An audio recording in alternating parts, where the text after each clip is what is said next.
What's going on, everybody? Welcome back, Dudes Who Bet Daily, January 8, 2023, Week 18 of the NFL. Still feels a little weird to say Week 18, and it is almost like a preseason week with all the players that are in and out. I retweeted someone's quarterbacks that are playing this week. Just wild, some of the quarterbacks that we get to see play football today, Aaron. What do you think? The kid from Arizona. Is it David? Is it Blow? Wow. Okay. I consider myself a big football fan, college and pro. I had never heard of him before he started earlier this year. The other ones I'd heard of, they're very obscure, some of them. That one I'd never heard of. I had to look him up. I did not know he played for Purdue in college. None of it. So it's crazy. Yeah. It's not going to be a banner day for quarterbacks in most of these games. No, it won't. And we got Sam Howell's first career start, Papa Dude. UNC kid, went in the 5th round. I actually thought he was decent in college. What do you think he does today for the Commanders? Well, I did too. I thought he was pretty good. And I have heard of him. So that is really good, by the way. Positive. That was a tremendous performance by the Tennessee quarterback last night. And I'm not knocking him. He's awful. That is just that's it. That just shows you don't have to be too good to be third string in the NFL quarterback. I tell you, and you know, I don't want to bring him down because he can, they didn't let him do anything anyway, and they can't block at all. He had no chance. Anyhow, this is interesting today. And what will Dallas do? I guess they do have to try to win because they still could win the division. So yeah, I think Dallas will be ready to play. He'll be interesting to see. I don't know why they haven't tried him before. That's kind of what I'm thinking. You got to give Carson Wentz another shot, right? Never too many shots for Carson Wentz. Yeah. It's going to be awfully interesting here. We've got a couple races we're going to cover. Gulfstream Park race number 9, which is a de facto Derby prep, it almost feels like, as well as the Sham. But let's kick it off here in Buffalo. Going to be a very emotional scene there, obviously. Great to hear how well Damar Hamler's doing here. So great to hear that.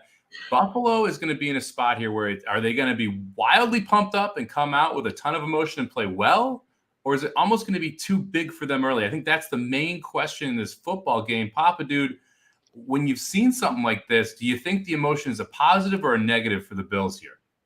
Well, I think they're going to rally around it. I think they are.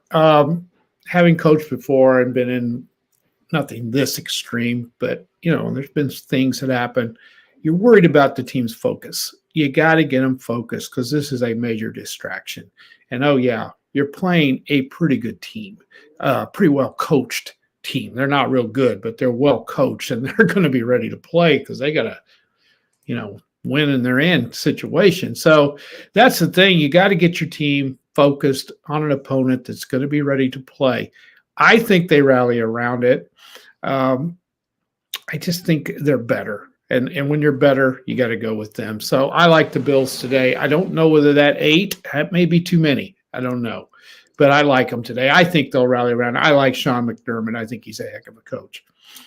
Yeah, it feels like the positive news is a positive sign from a Bills emotional perspective, right? You feel like even with the FaceTime yesterday with the team, Aaron, that all is going to get them jacked up for this game. I kind of agree with Papa. I think they come out really hot here. What are your thoughts on it? I think they're feeling good and they're feeling happy, and I think that's definitely a positive. And like you said, thank God that's kind of the situation around this, because I don't know what would have happened if it would have been the other way. So let's not even worry about that. But here's the deal: they played on Monday night. They had a game on. Played for a quarter and a half, whatever. I don't think they practiced at all Tuesday. I don't think they did much of anything on Wednesday. By Thursday, the news had gotten to the point where they might be able to start concentrating on the game. It's limited preparation for this game against a really, really good coach team. The flip side of it is the Bills have been absolutely dominant over this Patriots bunch in the last year and a half. Well, 2 years now if you count the season. So it is a really odd dynamic. I am staying away from anything about this game because – yeah, they're feeling good and they're going to rally around it now, and it's all a good feeling. But they didn't prepare like a normal week, and they're up against a really good team that's very well coached. The Bills are a much better team. I don't know though. This is a weird one for me from a betting standpoint.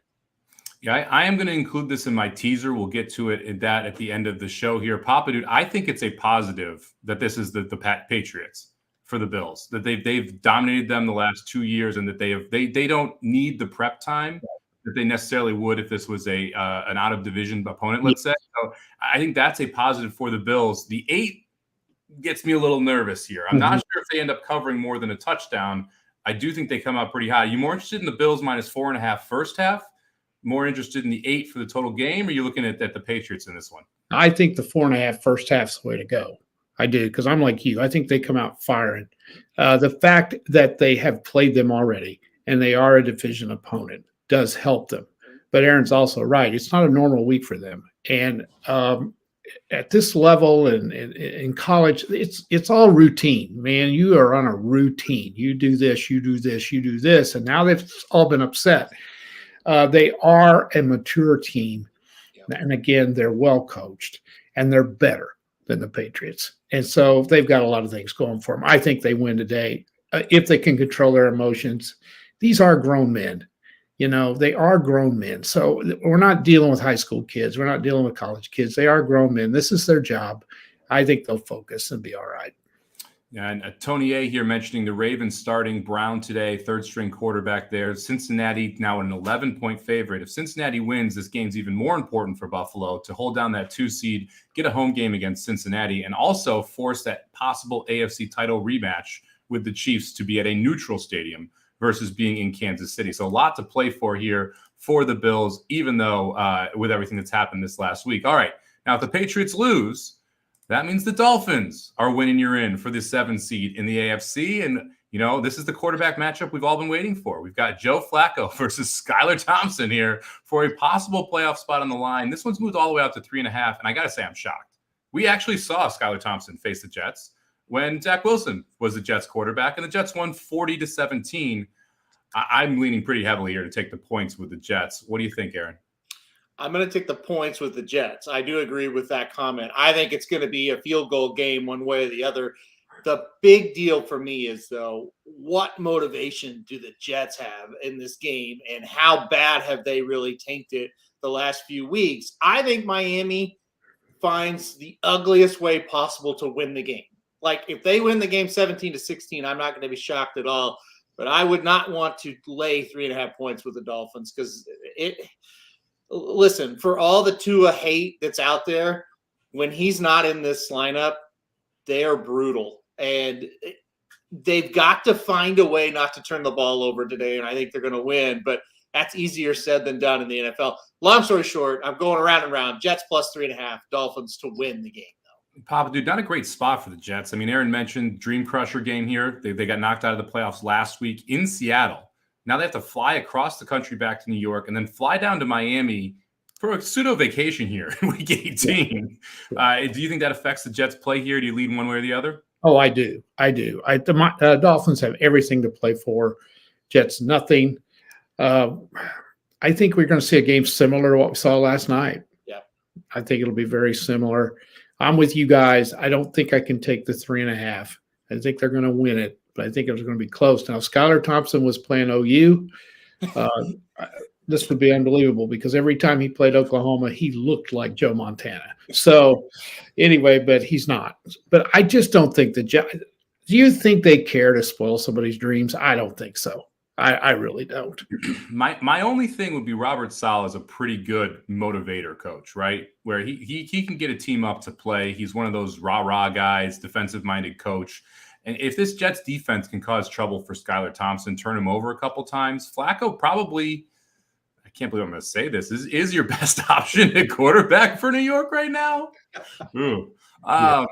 So I'm not so sure the Dolphins win this football game. I'm probably ending up on the 3.5. Motivation, the key here. Maybe you wait until in-game and you see how well the Jets play early. And if this game is 0-0 after 1, then you lean toward the Jets, because I think it's going to be tough for the Dolphins to be able to pull it back. In the NFL, sometimes they do really play well in these last games when there's nothing on the line. And Papa Dude's logic makes sense, but we've seen it before. Teams rise up and play a great game to knock somebody out. So, all right, let's head to, if the Dolphins lose, The Steelers are winning. So let's head out to Pittsburgh for a barn burner. Browns plus 2.5 going into the Steelers, who are laying that 2.5. Total sitting at 40 here. Total feels a little bit high, doesn't it, Aaron? It does. It definitely does. I tell you what, though, this Steelers bunch, they're just a tough bunch. They really are. I don't know how they're in this position. The odds are still against them to make the playoffs, but would we be shocked if by about 3:30 Central Time the Steelers are in the playoffs? No, we absolutely wouldn't. I think they're going to get the job done. I'm with you. The total's a little high. I think I'd go under that. But I think Steelers are going to win. I think they'll beat the Browns. Another game here where you ask yourself, okay, are the Browns motivated to go spoil the Steelers season? I think the answer is absolutely yes in this spot. So I think the Steelers face a tougher opponent without any doubt. I think the Browns will be ready to go, but I think the Steelers get it done. I like them a lot in this game. Yeah, it feels like the Browns need every rep they can get right now with both Deshaun Watson as well as those receivers, just to try and get ready for next year, Papa Dude. This just feels like a classic NFC North battle where you're going to see, 16-13, 17-14, 13-10, something like that. I would make the case, Papa Dude, the Steelers are the best team of the Pats, Dolphins, and Steelers combo. They would be the most threat, at least in the playoffs. I was going to make the comment, okay, we've already got Jacksonville in there. They're awful. And whoever comes out of this is awful. I mean, we're going to have 2 of the 7. They're just terrible. They really are. I mean, it's not very, very good because the AFC is top heavy.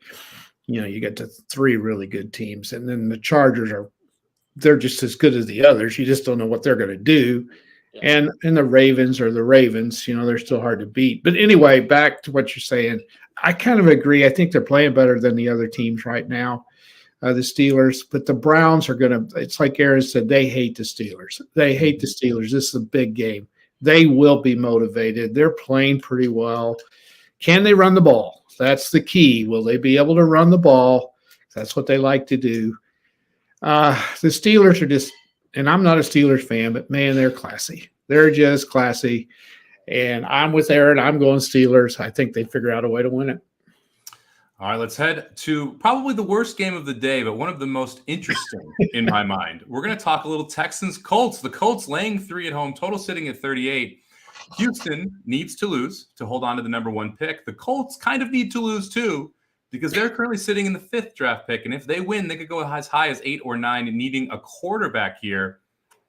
I could make a pretty good case for Houston. I think they're it's funny. If you look at all the analytics, they should be a 7-point favorite with the rosters as is in this lineup. You're just betting on the fact that Houston's going to lose because they need to lose, but they're the better roster, right, Aaron?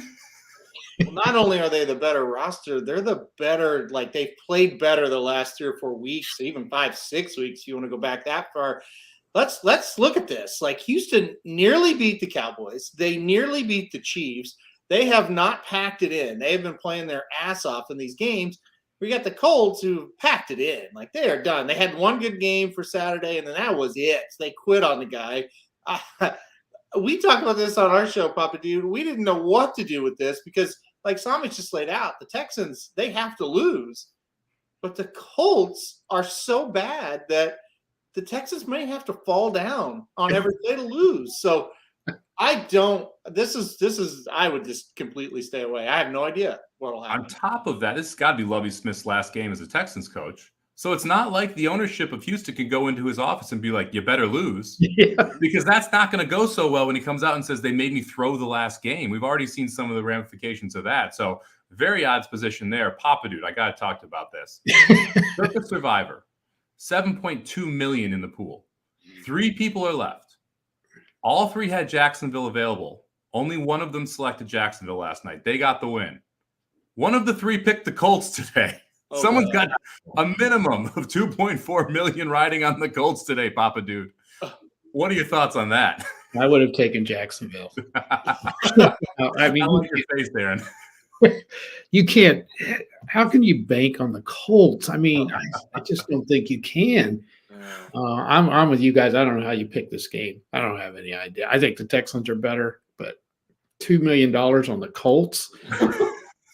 The other live selection is are the who is it? The Seattle Seahawks. So Seahawks and the Colts are the two that people are looking for the win here. Aaron, what do you think about that from a degenerate level? I like the Seahawks thing, but the Colts, holy hell. That would be bad.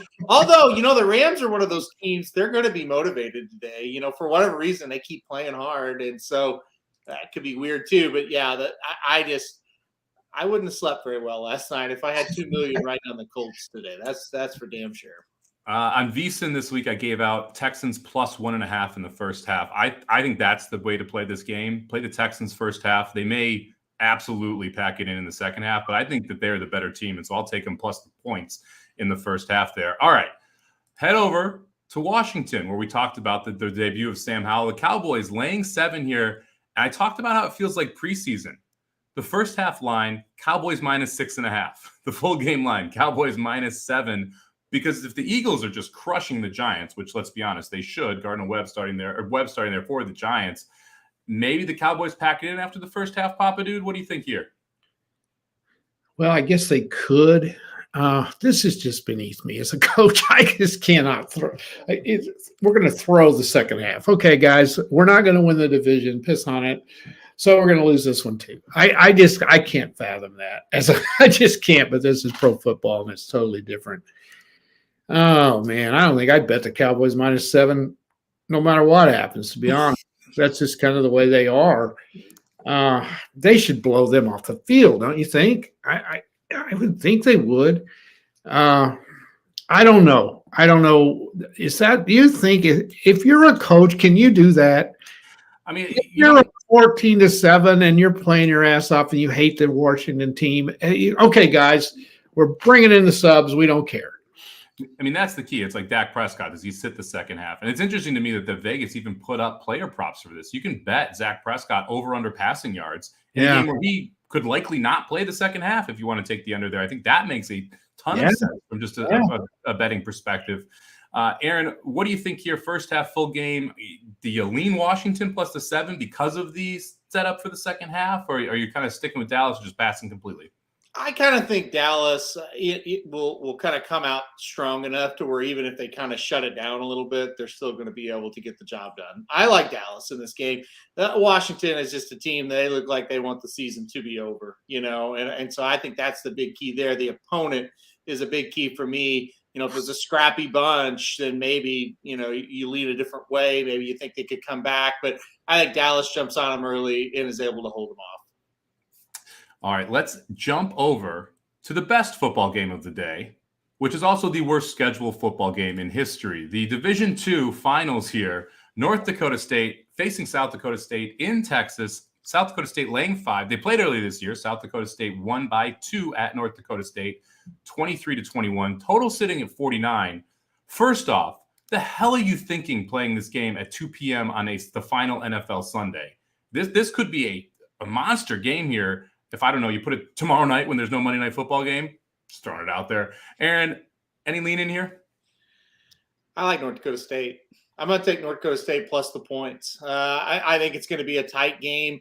We kind of documented this a little bit earlier in the year. North Dakota State has 2 losses. One was to Division I Arizona, and one was to 2 points by South Dakota State. South Dakota State has 1 loss to Division I Iowa. By the way, both those losses were less than a touchdown, so they were in those games. It shows you the strength of these two teams. I think it's South Dakota State's year. They look to be the better team, but if you're giving me points with this North Dakota State team, I will take the points. So my bet is North Dakota State. They were plus 5.5 yesterday. Now they're down to plus 5, so that kind of tells you people are kind of thinking that same logic. You don't get plus money on North Dakota State ever. Even when they played Arizona, I think they were -1. So we'll take the plus 5 and we'll take North Dakota State here. Give me the plus 5 as well with the Bison here against the Jackrabbits, Papa Dude. Kind of like the under as well. You like any plays here?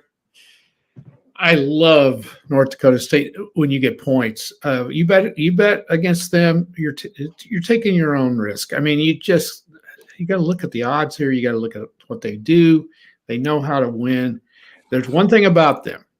They're going to run the ball, and if they can't, they're going to get beat. That's kind of the way it is. The other night when they played Incarnate Word, they were just getting hammered, and they couldn't run the ball to save their lives. I watched the whole game. I think it was like 21-3 or 21-6 or something.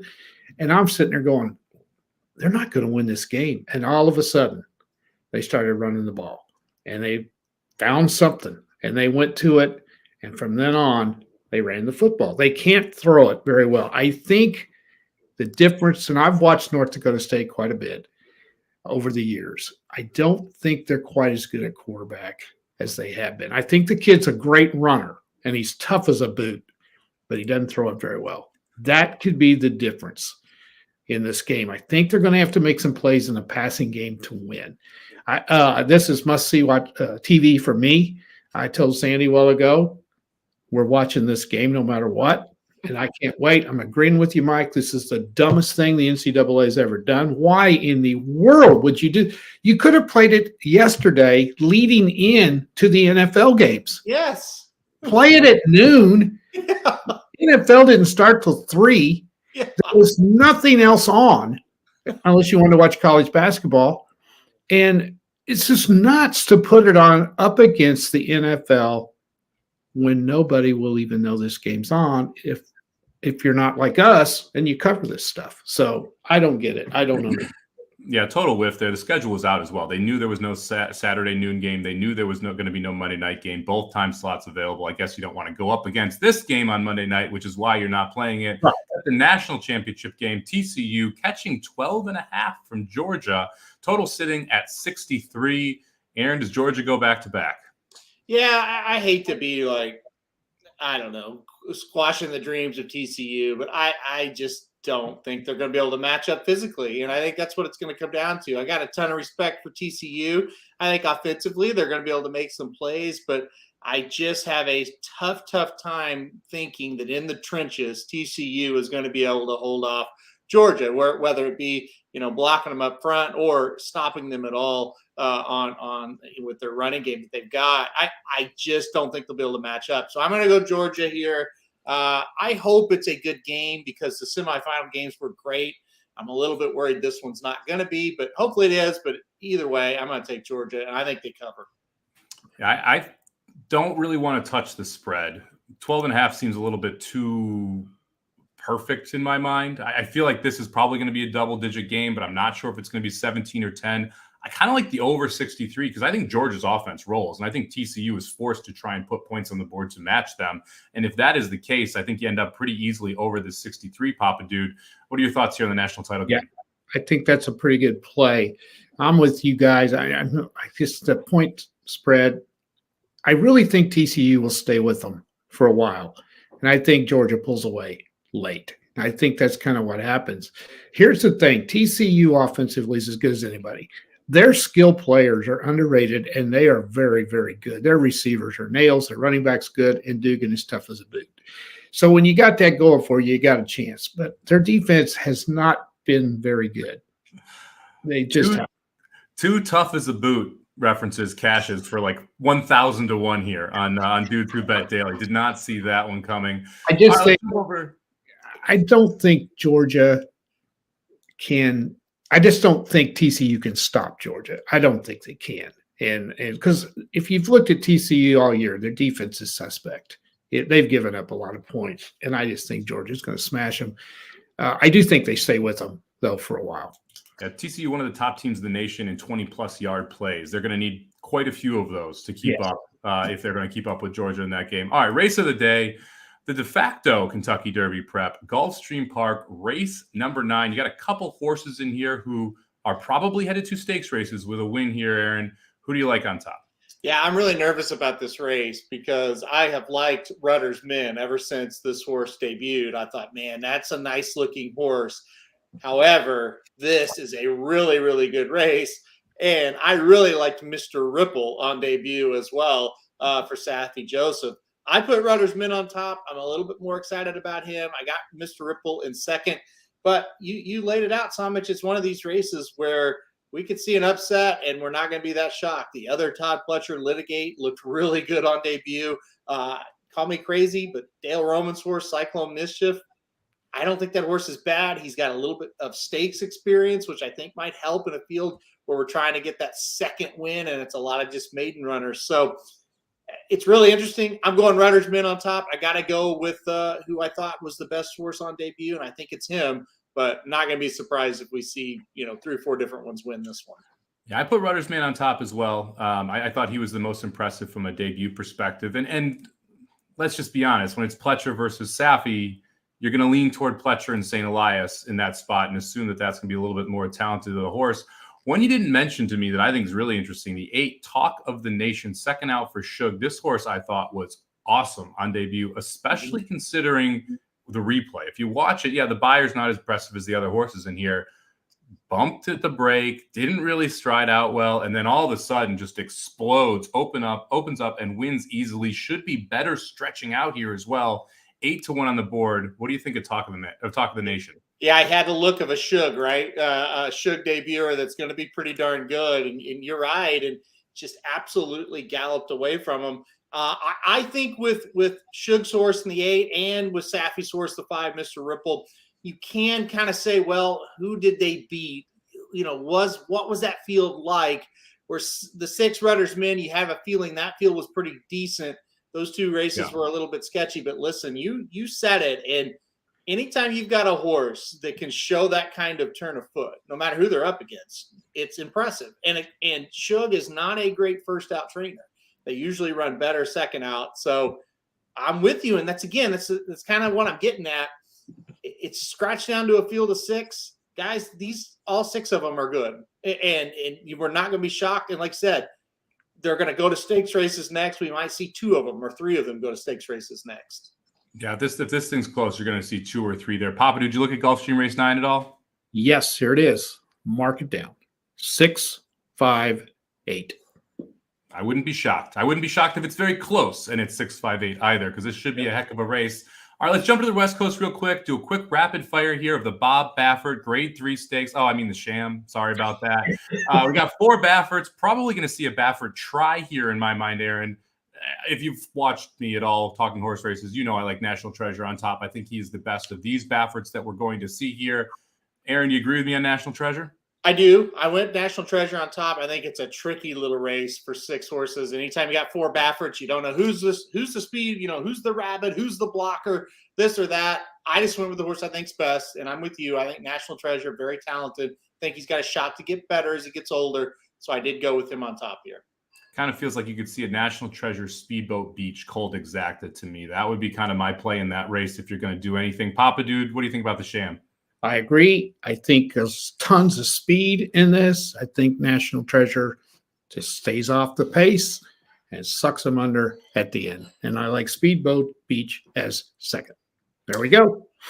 Mark bringing up an excellent point here. Manny Franco on an absolute heater up in New York. As soon as the top jockeys of that circuit left, he has been going off. I think it was 6 on Friday, won another 2 or 3 yesterday, just won the opener there. He has been absolutely dominating. Let's quickly reference this one for Pedlo as well before we get into the best bets here. Team total sitting at 14 for the Bengals in the first half, facing the Ravens and their third string starter. Papa, any thoughts here on the Bengals putting up 14 more or less in the first half? I would not go less. I would go over. I think they come out firing. I think they're going to beat them pretty bad today. So if I was going to bet it, I'd go over. Aaron? Over. Yeah, I would lean the over, although I would be a little concerned just because of the total in the game. It's one of the lower. It's a lower total. They're now 11-point favorites, I believe it is. So if they're going to cover the 11, they'll put up more than 14 in the first half. How about we put it that way? Yeah. All right, let's jump over to the best bets of the day. I'll start out with mine. I'm getting a little kooky here. I'm going to go with a 14, 6.5-point teaser in the NFL. Minnesota to win, -0.5 point. They're laying 7 right now at Chicago. Give me Buffalo -1.5, laying 8 right now against the Patriots. I think those are both pretty clean. I'm going to take Cleveland +9 because I don't think there's going to be that many points scored in that game, and so I'll take the 9 there with a game that I think the Browns can actually win outright. And then I'm going to play Denver +3.5. Now this is the interesting one, but there is a reason. There is a reason. So if Cincinnati wins, the Chargers have already announced they are not starting anybody. They're going to bench their top 2 wide receivers. They're not going to play Herbert. They're not playing 4 of their top 5 defensive players. You're going to get a shell of the Chargers team. And right now, Denver's a 3-point favorite. That game will kick off at 7 if they do pull all these different players. I end up getting 13.5 points essentially by teasing Denver to plus 3.5. I realize Aaron is going to now tell me that Denver is going to cost me this teaser. But I'm confident that with that many points, they can take care of business, or at least just lose by a field goal, Denver. Just a field goal. Come on now. All right, Aaron, tell me I'm crazy. Oh, boy. You had me for a while. You said Minnesota. I was like, yeah, I get it. Buffalo, yeah. I like that you teased it down. I think in the end they're going to win. Cleveland plus 9. Yeah, I don't think the Steelers can beat anybody by more than that, and Cleveland's going to be ready to go. Ooh, Denver plus 3.5. Oh, no. Oh, no. Yeah, baby. Oh. Russell Wilson one time. Let's go. Let's ride. I'm worried. Broncos country. Let's burn the parlay. Oh, boy. I think, though, you're banking on the Bengals winning. That's what your whole parlay is banked on. Correct. That's what you're thinking. Yeah. I think I have a massive edge if the Bengals win. The fact that the Ravens are starting their third-string quarterback means that I think the Bengals are going to win. And if they do, I get a massive advantage in the last game of this parlay. I think the first two, knock on whatever, are pretty ice cold. I don't think Minnesota's losing to Chicago with their backup in there. Nathan Peterman threw 5 picks in a quarter before. I don't think Buffalo's losing this game to New England. If you want to just play those two, you can play those two minus 130. If you want to add Cleveland, you can get that plus 150. I'm going to add that fourth leg and go plus 225 and take Denver here. I'm going to take that Denver one off and get that plus whatever you just said it was. All right, Papa Dude, give us your best bet of the day. Okay, and I did get Dr. Tang's approval right at the last, and that's what I was waiting for. By the way, I'm going to give out 2 of Dr. Tang's picks here real quick. He's pretty good. He likes Cincinnati. I think he's talking about the Bearcats, college basketball, to cover today against Houston. That's in Cincinnati. I like that one. I think it's 9.5 right now is what it was this morning. So that'll probably be a tough game. And he's kind of thinking about Atlanta over Tampa Bay today, too, which makes some sense. The only thing is Atlanta. All right. So here, you can't ever say I'm not trying. I mean, this is really, I work and work and work, and I miss and miss and miss. If I miss this one, Wednesday, I'm picking the dumbest thing there is to pick. All right. We're going with Siena today. They're playing Ryder, 2 tremendously popular teams on the East Coast. Siena, Siena's home. They play real well at home. I like them to win that game. And I really think Green Bay is going to win tonight because I got a feeling Detroit's going to be out of it before the game ever starts. So I like the Packers tonight. And let's the only bad thing I hate about this is I got to wait till tonight, 10 o'clock or so, unless Siena doesn't come through. So I got to sweat this all day. So anyway, that's mine today at plus 103. All right, Aaron, which one loses? Ryder. Look out for this Ryder team. They're tough as a boot, Somich. This Ryder team will not make it easy on Siena. They have been waiting to go up to Albany to play Siena. Ryder Broncos. They get it done today. They upset Siena. My big upset pick of college basketball, Ryder. Money line. Unbelievable. You know he's going to celebrate in the text chain too, Papa Dude. He's so mean. He's just, yesterday I was the only one that missed, but I was a team player and I complimented all you guys, not him. When one of us misses, he's all over us. It's terrible. All right, Aaron, tell us about the one horse in the 4th race over at Gulfstream Park. All right. Well, we got a big win yesterday. That was good. Felt good to get that win. All right, this one today, I'm going to go Gulfstream Race 4 with the 1 here. Luis Saez jumps aboard. That's always a good sign. And this horse, last time out, was coming off a long layoff, really long layoff, moved to the synthetic for the first time, and won a Florida-bred allowance race by a neck. Now we're going to the 20K level, but it's open company. So, yeah, it's a class drop because the horse is obviously in for the tag, but still, the horses are going to be similar-ish, right? So good spot here. A horse should improve second off the layoff. Luis Saez aboard on the rail. Just send the horse going 5 furlongs here on the synthetic surface. I think Brits Candy will take this horse or take this field gate to wire. So I'm going to go number 1, Brits Candy, 3-1 morning line. Hey, I hope we get that. I doubt we will, but I hope we do. Good pick. That was my single in my now defunct pick 5 because the 9-horse just won the first race at 24-1. Gulfstream going full Gulfstream on us here early. All right, let's jump through the best bets of the day here, and then we will sign off. We'll be back on Wednesday at the normal time, noon Eastern, for best bets around the sports and horse racing world. Papa Dude taking Sienna and the Packers, moneyline parlay, plus 103. Aaron, Gulfstream, race number 4, horse number 1, 3-1 on the morning line. Probably getting, 8-5, 9-5, somewhere in that range, my guess? Yep, that's be perfect, I'd say. And I am going to bank on the Denver Broncos in my 6.5-point teaser. I'm going to take Minnesota -0.5, Buffalo -1.5, Cleveland +9, Denver +3.5 for +225. Aaron, go ahead. I just thought of something. The Broncos are going to cost both you guys. They're going to cost the Denver Broncos are going to cost you, and the Ryder Broncos are going to cost. Oh, dude. Yeah. I hate you. All right, weekly record 4-10, down 470. Nice little 3-1 day yesterday. Hopefully we can close out in style. Thank you very much for joining us, everybody. We will see you on Wednesday.